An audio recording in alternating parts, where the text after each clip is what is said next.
Good day to you. I am so pleased that you have honored me yet again with your presence to learn more about the proper manners and etiquette of a Victorian gentleman. I see you took to heart last week's lesson about being prompt and have arrived precisely at the appointed time, and for that I am grateful. I know your time is worth much to you as my time is to me. I do have some other things to attend to today and would not wish to be late. But I'm pleased to be here and to offer these instructions. Today we're going to talk about proper etiquette and manners when inviting a lady out on an outing. Now, whether it be to the opera, the symphony, theater, or even for a simple stroll in the park, there are certain manners and expected actions of the gentleman. Firstly, you should always make sure, if you're going to the theater, the symphony, and opera, that you secure the required number of seats well in advance, at least, I would say, several days beforehand. If you end up not being able to use them, you can gift them to a friend or someone else who you think might enjoy them. To invite the lady out, you should do that no less than a day beforehand. To leave it to the last minute would be inviting disaster, for she may already have other plans, and she would prefer to know in advance so that she can think about what she would like to wear.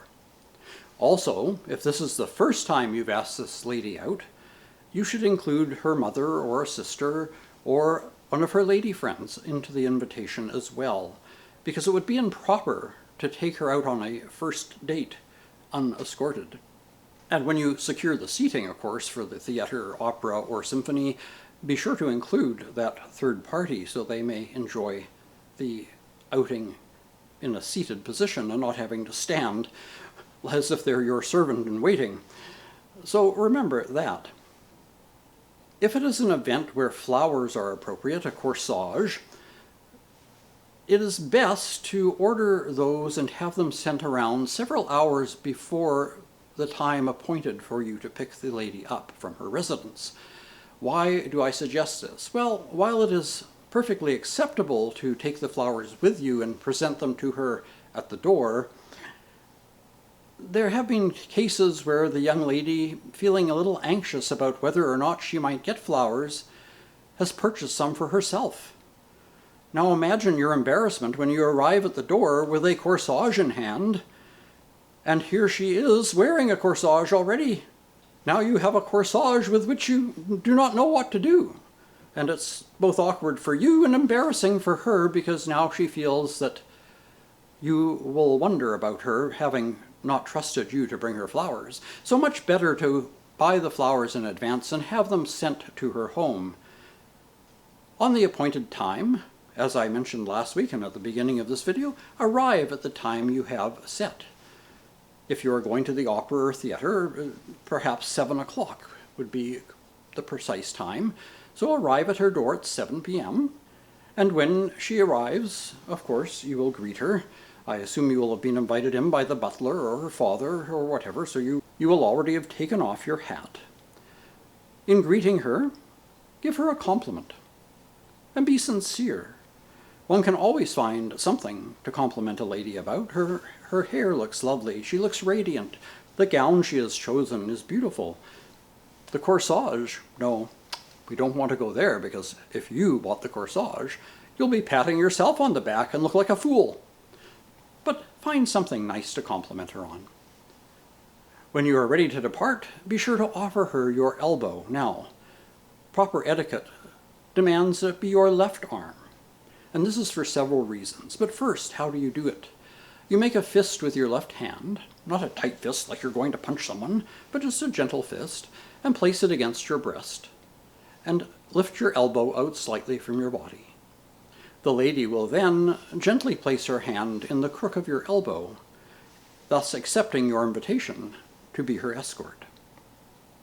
As you depart the home, be sure to say goodbye to anyone who is there, the father, mother, butler. Acknowledge them and bid them adieu, and escort the lady from the home. Now, the next thing is, how are you getting to the venue? Well, if you're riding by carriage, whether it be your own personal carriage with driver or a hansom cab, or even if it's a carriage and you're driving yourself. You should always be the last to enter the vehicle, and upon arrival at the destination, the first to exit. Why? Because it is a gentlemanly thing to do to offer assistance to anyone else who is getting into the vehicle or exiting the vehicle. And in my day and age, most women wear dresses that brush the floor, and so it would be quite easy to catch the hem on their shoe and trip. And if they are not being helped, you could see where this might lead to disaster. So the gentlemanly thing to do is to stand next to the carriage point of entrance and offer your hand to assist the lady in, and upon arrival at your destination to exit the cab first, and to do likewise, offering your hand to help her out of the carriage. Now this also applies not only to lady folk, but also to the elderly, whether they be male or female. You may offer your assistance. It will be appreciated. If it's not accepted, that is not on you, that is on them.